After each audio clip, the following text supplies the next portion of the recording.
Welcome back to a very special, extended Britain's Newsroom. It's VE80 Day, of course. We're celebrating all week on GB News, but today is the big event here outside of Buckingham Palace. And we're right through till 3. You don't need to go anywhere else. We've got some very special guests with us now. The former Attorney General Michael Ellis and somebody known very well to you all, Reform UK leader Nigel Farage. Nigel, we have to congratulations on a spectacular series of results, which I think even exceeded your expectations. Oh, way exceeded my expectations. I knew we'd do well, but I was touring the country meeting groups of our candidates, and they were all saying, we're going to win, we're going to win. And I've said to my press officer, Dan, they're all deluded. They've all got a bit too carried away. But no, that was the mood of the country, and they are an astonishing set of results. Was there one in particular? The one which dumbfounded me was when you stormed home in Durham. A Labour stronghold for a century. Well, I mean, for us to win 63 seats and Labour to only win 4 was remarkable. And then you go to Kent, where the Conservatives lost 56 and we gained 57. So, I mean, that's the most remarkable thing about the result, is that it took from both the Labour and the Conservative parties. And whilst, all the analysis is, well, Kemi's got a problem, actually, remember, in 2021, with this last set of elections, Keir Starmer almost resigned. He did, because they were so bad. Yeah, and yet, of the seats they won in 2021, they lost a further 65%. So I can't think British politics has ever been more fluid than it is now. How nerve-wracking was that recount of Sarah Pochant in Runcorn to have your first female MP for Reform? It seems like a fantastic woman with a great sort of pedigree in business and politics as well behind the scenes, and a wonderful representative for the party. Yes, it was nerve-wracking, more for her than for me, because she'd never been through anything like it before. Look, 6 votes. 6 votes may be a small margin, but you only need one. But it was a very big win. Big win. And she'll be great in Parliament. She really will. Intruding on private grief here for you, Michael Ellis. You were a Conservative Party Attorney General. That was a long time ago. And you have stood down. But were even you taken aback by the scale of the victory for Reform? Well, I think it was clearly a very significant moment in politics, and they do come around every once in a while. We'll have to see what happens going forward. But what I think today really reflects is at a time when, in 1945, the country was very unified. I mean, it was completely as one. And I think we have that moment, don't we, now, where we can reflect back in time, but also look forward to the future. That's what these commemorations are all about. They have a joint purpose. They honour and commemorate those who fell in the service of their country, but they also look forward, and part of this parade today and part of what's happening today is about looking to the future. That's why the Commonwealth is represented, why Ukraine is here, why in fact NATO countries are here taking part in the march. So the things are connected. It's also worth noting on the VE Day itself, there was Churchill on the balcony over there with the royal family and the crowds and the princesses mingling and great joy and happiness, although of course we were still fighting in the east. And then 2 months later, in a general election, he was turfed out. So it just shows you, doesn't it? That's it, Nigel, that's it. And that's politics. And as you say, I mean, Churchill was a colossus of the century. He really was. And in fact, we were talking earlier about, he was present behind us when the Victoria Memorial was unveiled in 1911. And then there he was in 1945 on the balcony behind that. So the impact that he made is, it's a colossus of history. But you see, the appeal of Reform, one might argue, is the fact that the party is very clear about who this country is and who we should be. Yeah. And people in the voting public feel that they don't have faith that maybe the Conservatives or Labour share that vision. Nigel? Well, I think clarity of message is very important.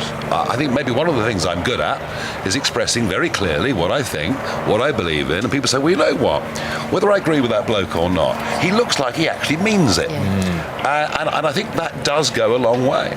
And Michael, as you talked about change, is this the moment when Keir Hardie's Labour Party broke through 100 years ago? Are we on the verge now of a seismic shift? Because it feels that way to me.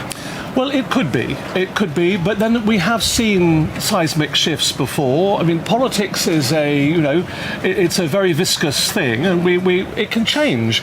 The reality is that the public will send messages, and politicians are wise to listen to those messages. I think that's what we're going to have to be alive to. Don't forget. I mean, we go back half a century. The biggest party in Scotland was the Conservative Party. Yeah. Yes. The SNP were absolutely minute. They've gone on to become the biggest party and dominate Scottish politics.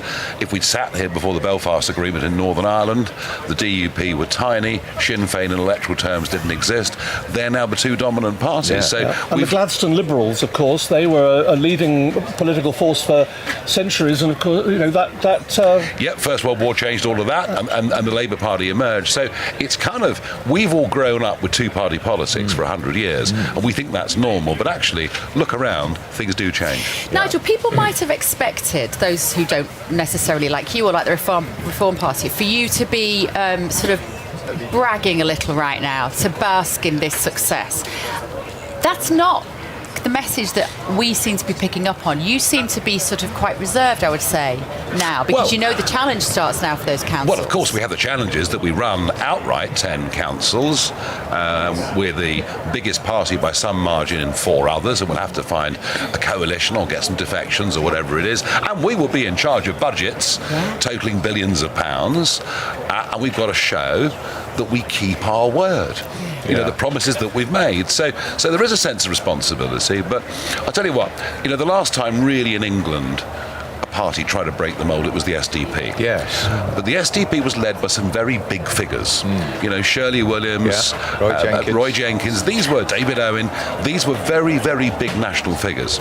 But the SDP never, ever established a base in local government, and we've now established a very strong and a very big base in local government. So that's why our prospects of doing something historic are much better. That's a very important point, Michael Ellis, isn't it? They've now got an infrastructure in place to fight, to spread out their influence across the country, and if they deliver on some of the promises. Well, one of the things that I think has changed, one of the many things that has changed, is, and I would say this as a former Attorney General as well as a constitutional expert, is what people call lawfare. There's far more of that now. There's far more. And so, as Nigel's been saying, it's delivering now, and it's the obstructions that one can soon see when in office, when actually one has the responsibility, that there are obstacles to delivering what you want to deliver. And it's going to take some work for this government, the Labour government, and of course in local authorities to deliver those things. Isn't it a gift, though, if your councils say we are not having migrant hotels in our area, and somehow the government, their lawyers force you to take them, isn't that then a gift for Reform going into the next election, saying the only government to be able to stop this is a Reform government? Andrew, you're so cynical about these things. No. I mean, look, it's very clear what we've been elected to do, and if we're frustrated from doing that, either by national government imposition or by within the administrations of the county councils, people frankly refusing to do what we ask them to do, then it's going to be very interesting. I mean, look, we're going to have some big fights. I can imagine we're going to have some very, very big fights. Dismantling all the jobs around climate change that the councils have put into place. Start in my council. It's not going to be an easy battle, but that's what we were voted in on. Simple as. And you're doing a sort of equivalent of the American Doge. So you want to audit these councils, don't you? You're asking for freedom of information requests to see what the money is being spent on. We already put in 3,000 FOIs back in January of this year to get us ready for the campaign. And some of the monies that are being spent on consultants, on agency workers, some of the long-term contracts that have been signed up for, should we say, less than satisfactory pothole service repairs. We want to have a really good look at it. We're looking at Sadiq Khan on the screen. Did he send you a message of congratulations on your local election results, I'm very Nigel? surprised, I must say. It's in the post, Nigel. But what Michael Ellis, what Nigel Farage was talking about there, council spending money on climate change and all that, this all happened on a Tory watch. How did it happen? Well, look, it's been happening on lots of watches for many, many years, and there is obviously a body of thought that this is the right thing to do and to be conscious of that. But look, where we have policies to deliver, and the Conservatives have delivered on those policies, you'll see that that's rewarded. And, I think Nigel's obviously had a successful week.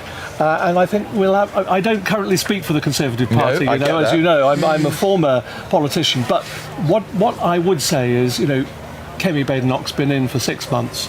And has she got another 6 months? How many more months has she got? Well, she was democratically elected. Oh no, she must stay. It's very important. And, that's very cynical.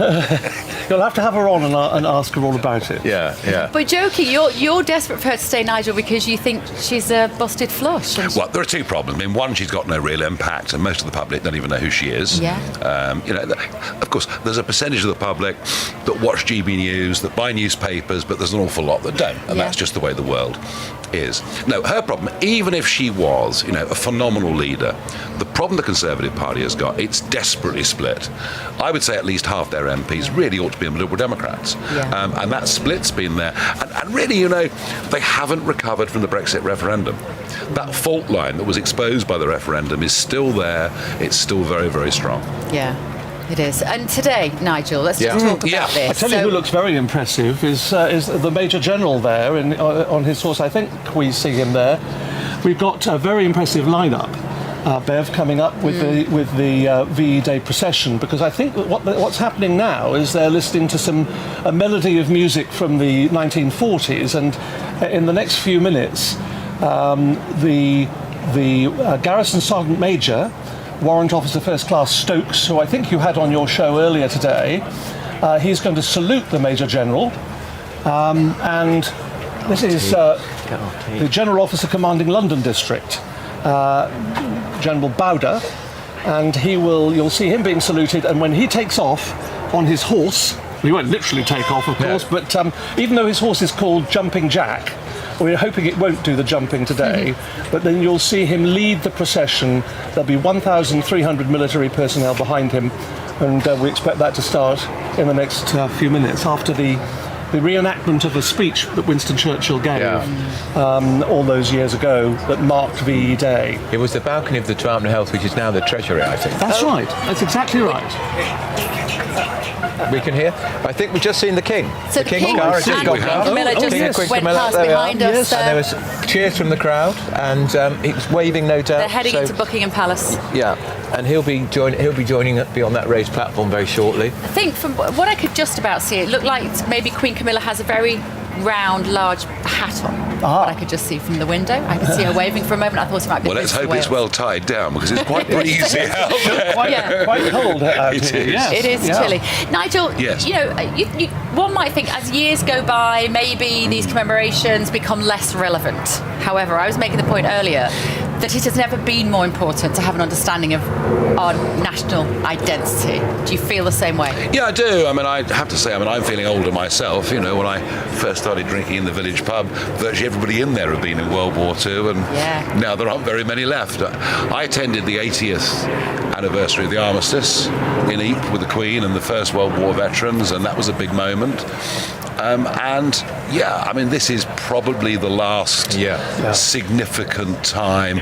Once you get to 85 years, it's getting very difficult to find anybody. Well, there's 31 here today, Nigel. Yes, I've got a constituent who was 100 last weekend, and I'm bringing him down on VE Day for lunch in London. And Nigel, there's a 100-year-old here today who is taking part in this procession, and his name's Alan Kennett. I saw that. And he's going to be handed the torch of peace in the next few minutes, and a youngster is going to hand him that torch, and he will be part of it. He fought in Normandy, and he's now 100 years old. That's right, and he's going to be passed that torch by the cadet warrant officer whose name is Emmy Jones. Yeah, it may go on for a bit. Don't forget Harry Patch, who was the last Tommy. Yeah. Now, Harry Patch lived to 111. Yeah. Wow. So there'll be one or two still around in a decade time.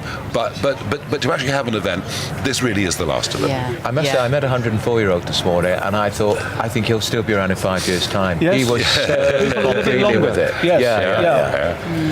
So I think there's a lot to But we're doing it properly, though. We're doing it properly. We do these things really well. We do them very, very well. But I'm not not sure we can rely on the schools very much to teach these histories. I think this is mostly coming through families, to be honest with you. But, you know, I thought after the 80th anniversary of World War One, I thought, well, the hundreds of thousands of people of every year that visit the Somme, Vimy Ridge, Ypres, I thought it would naturally die away. It hasn't. No, it hasn't, has it? It just hasn't. People are still fascinated. The element of this which my kids talk about when we reflect on World War II is the idea of evacuation. Yeah. It's unfathomable to modern young ears that you could be taken from your family, put on a train to the countryside, your parents wouldn't know where you were, that there was no mobile phone, you didn't know when you would come back, you didn't know if you wouldn't see them for months or even years. That difference of culture in 80 years is worth reflecting on. This was all after Guernica, wasn't it? Guernica, 1936, in the Spanish Civil War, was the first time sort of aerial attack had been heavily used against civilians. And I think when the war broke out, I mean, people really genuinely thought that it was just going to be the end of everything. It didn't turn out to be the case.